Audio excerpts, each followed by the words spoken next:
y'all, welcome and welcome back to my channel. My name is Taya and this is Taya's Turning Pages.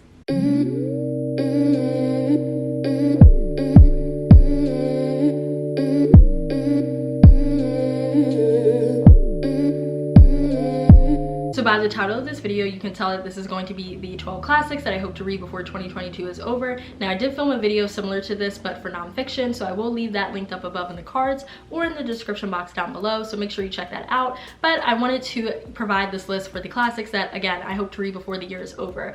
So before we get started, I did want to say that I will be reading other classics. Of course, these are not the only ones that I plan on reading. I am participating in Mary from Mary Among Stories Brontealong, where we have to read books written by the Bronte sisters, so Charlotte, Anne, and I'm pretty sure Emily. I will leave Mary's information linked down below so that way you can check it out if you're interested in joining the Brontealong. There will be no Bronte work on this list because I'm already going to read their work, but I just wanted to get that out of the way quickly. So now, with that out of the way, let's get started. I will be looking at my notes here just to make sure that I don't miss any classics, but I also will be picking up a few like physical copies that I do own already, and we're just going to alternate like that. So one classic that I would like to read before the year is over is The Great Gatsby by F. Scott Fitzgerald. So I have mentioned this before in other videos that I have not read The Great Gatsby. This was not a book that I was required to read in any of my English classes back in high school or in any of my college courses. I don't know why, but I was somehow able to just bypass this book and I'm paying for it now because there is a movie out with Leonardo DiCaprio, who is one of my favorite actors, and there's also just so many different discourses and conversations about this book that I can't join in on because I have not read it.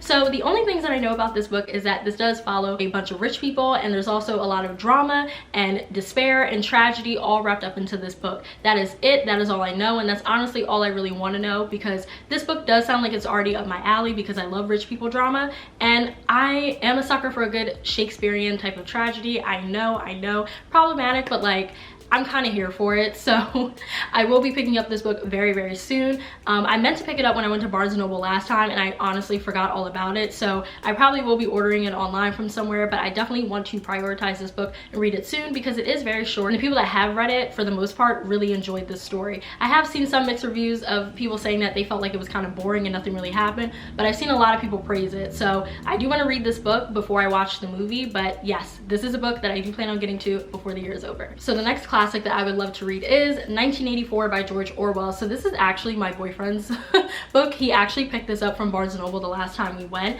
and I love this cover art, but I don't think I will be borrowing this or reading from this just because the text in here is like really, really small. If you guys can see that, I don't know, the text is really small and I don't like it. I have no idea why he picked up this edition, but I will be reading this classic at some point. I just don't think it will be from this edition, but I don't really know too much about 1984.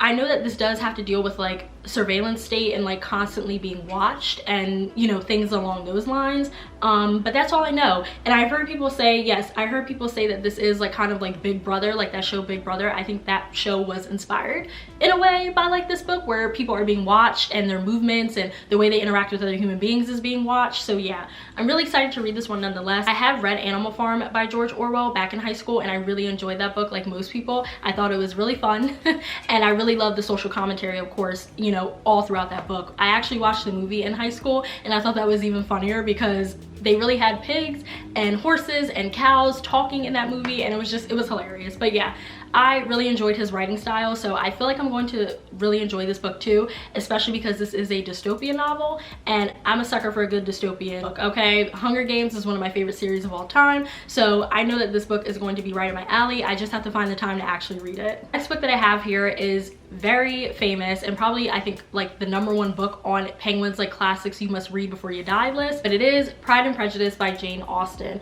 So I actually found this book in a little local library, and I'm really happy about it because I love the cover art. It's pink, so like love that for me. I know you guys who are a part of the classics community or have read this book are probably crying and throwing up and like shaking violently right now because I have not read this, and this is like one of the very first classics that I feel like most people read, but again, just haven't had any opportunities to just pick this up and read it at my leisure. And this is a romance novel, so I just feel like I'm gonna eat it up anyway. I'm not gonna get into the full synopsis with this book because I feel like you guys already know about Pride and Prejudice. There are so many movie adaptations on it. I think there's even like what, a BBC mini series on this book. I don't know, but this book very well loved, heavily praised in the literature world, so I'm not gonna get into the synopsis, but I will be reading this before 2022 is over. Another classic that I would like to read before the year is over is Dracula by Bram Stoker. So I have shown this book multiple times in my videos, back to back to back, in like so many different TBR videos, and I said I was going to get to it before the end of the year for 2021, and it never happened. I was supposed to read this in October, and there were just so many other books that I came across that I wanted to read that I just put this one on the back burner, but I will be returning to it, and I will be reading it this year. I don't know if I'm going to wait all the way until October. I might, but I am going to try to read this maybe a bit sooner, just because this is a longer book, and there are so many good, scary, and spooky books that I would love to read during the month of October. But the only thing I know about this is that this of course follows the famous vampire Count Dracula, and I think that this story is written in journal entries or letters, and I think that this is pretty much just telling the tale of Count Dracula and Transylvania and everything along those lines. That's all I know about this, but either way, I'm really excited. I'm not the biggest fan of vampires, so I don't know why I'm like super excited to read this one, but I just feel like I'm going to like this one because out of all of the monsters, Count Dracula like interests me the most. Honestly, like out of all of the OG monsters like Frankenstein and like mummies and stuff, Count Dracula is like to me one of the most fascinating. So yeah, I'm really excited to read this one, and I've said this already, but I really love this vintage classics. Yeah, I love these ones so much, and like I said before, the blood splatter on the front is just really, really cool. So yeah, I will be reading this soon, I just don't know when. So I'm just going to get the rest of the physical books out of the way, and then we'll get into more of the books that I don't own physical copies of. But the next classic that I hope to read before the end of the year is The Lady's Paradise by Emily Zola, and this is an interesting one because I actually got this recommendation from Emma, aka Emmy. If you guys are into the classics community, I'm pretty sure you know who Emmy is here in BookTube. I really love her channel, and I really love the classics that she recommends and that she reads, and I've heard her talking about this one, and I knew I had to pick it up. So this is actually a book that focuses on the department store and how the department store got its like rise to fame essentially, and how it's a symbol for capitalism and materialism and all of that type of stuff. So I'm just really interested in reading this one. I'm a huge fan of fashion and just learning so many different things about fashion, as well as just a little weird nuggets of information like this, like how the department store even came to be and why so many women love department stores, or why so many people think women love department stores, etc. So yeah, I'm really excited to read this one. That's all I know about it, but I heard Emmy talk about it and she really enjoyed it, so I feel like if she liked it, I'm gonna like it because I love her content. So yeah. So the last physical book that I have here is The Diary of Anne Frank. Before y'all come at me in the comments, I read this book, okay? I read this back in 8th grade, back in middle school, many, many moons ago. But I wanted to reread this because I felt like at that time, I didn't really appreciate this book for what it was. As an adult, I would like to reread this now and obviously understand the full scope and the full context of this book. I have seen recent news that the person that possibly outed Anne Frank and her family to the Nazis was actually like identified, which is really interesting. It was like 70 something years later, and it's really tragic all the way around, to be honest. But yeah, I'm really interested in rereading this book again and annotating it and immersing myself into this diary. So the second to last physical book that I have here is Truman Capote in Cold Blood. So I actually got this book not too long ago. I love this cover art, it's stunning, to be honest. This is actually the vintage classic. So vintage classic is always coming out with like beautiful editions, but this is, I think, one of the first, if not the first, true crime like non-fiction book. But the way that this is written, it's written as if it is like fiction. I think Truman Capote's storytelling is very immersive and very engaging, very captivating. So many people praise this book because of the way it's written. Obviously the details too, but like the way that it's written, I think that this is why it gets as much praise and as much love as it does.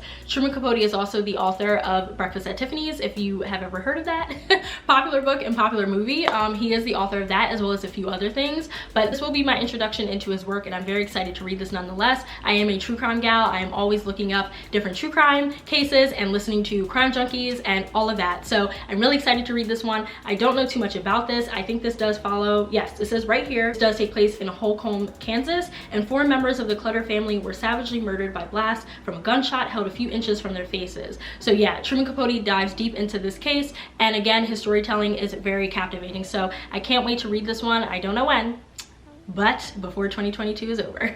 Next few books that I have on here, I'm just going to group them all together because they are by the same author, and they are The Bluest Eye, Song of Solomon, and Sula, all by Toni Morrison. So I have mentioned in previous videos that I do plan on reading Beloved before the year is over, so that's why I just didn't put it on this list, because like, if you know, you know. But I do plan on reading that at some point, and I plan on reading hopefully the rest of her like notable works before 2022 is over, or at least these 4 notable works. So I don't know anything about any of these books besides Beloved. So I'm not going to get into the full synopsis of these, but if you are interested in learning more about Toni Morrison as well as these 3 classics, I definitely recommend looking them up. They are classified as modern classics, I'm pretty sure. But yeah, if you haven't read any Toni Morrison like myself, pick up one of her works soon. She deserves to have her work read because she is one of the most profound and essential authors and Black authors in literature. So definitely recommend picking up one of her works. Even though I haven't read anything yet, I have seen so many people who have read her praise her and talk about her works in depth. I've seen so many quotes and so many statements derived from her books that have appeared on like my Bookstagram feed, and I am so in love with her writing style. So I definitely will be reading her very, very soon. But yeah, I just wanted to throw that out there. The next classic that I have on this list is Giovanni's Room by James Baldwin. So I have not read anything by James Baldwin before, but I have watched interviews with James Baldwin, and he was such an eloquent speaker. I love the way that his mind worked, and I love the way that he spoke about certain issues and certain things that affected him as a Black gay man in America. I just really, really loved the way that he spoke. So I know that his writing style and his writing in general is just going to be phenomenal. So I really want to pick up Giovanni's Room in particular because this does focus on 2 gay men, I think back in the 40s. I think this also takes place in Paris. So you will have LGBTQ plus representation in here, but I did hear that this book is pretty sad and pretty tragic, but I'm still excited to read it nonetheless because, again, another great, fantastic writer that deserves to be praised. And the last classic that I have on this list is The Handmaid's Tale by Margaret Atwood. So I have not read this book either, guys. Like, I don't know what was going on in my school, low-key, but I have not read this book either. But I know that this is, of course, a show on Hulu, and I've always wanted to watch the show, but I wanted to read the book before I watched the show. The only things that I know about this book is that this is a dystopian novel, and I think this does like focus on women who are of like lower social class and social status. They are turned into these handmaidens, and I think they're like used as surrogates in a way. I think that's how the book is supposed to go. I'm not 100% sure, but I feel like that is like the synopsis or what I gather. So yeah, it is very haunting and very triggering and very scary from what I've heard in terms of just like the subject matter, of course, and because of how it is like, you know, social commentary and things like that. So I am really excited to read this one. I have heard things about Margaret Atwood and, you know, kind of how her feminism doesn't really account for marginalized groups, but that's how a lot of these, I feel like, classics go. A lot of them are like that, but I still want to give it a read nonetheless and form my own opinion on it and see what I think of the book itself. So yeah, I'm really excited to read that one, and once I do, I will be watching the show on Hulu. Right, y'all, and those are 12 classics that I hope to read before 2022 is over. Like I mentioned, a few of these will be prioritized and will be read before the end of the year because I am participating in buddy reads or reading challenges, so some of these books will get read regardless, but there are some books that I'm really going to have to take the time out of the day and really sit down and like read them or listen to the audiobook because I need to read more classics. I really need to expand like my palette when it comes to classics, and I really do enjoy them. I feel like compared to other people, I really do enjoy classics. I think that they're fun, and I think it's cool to read stories from back in that time period to see how far we have come as a society, but also to see how we haven't really come that far as a society in certain instances.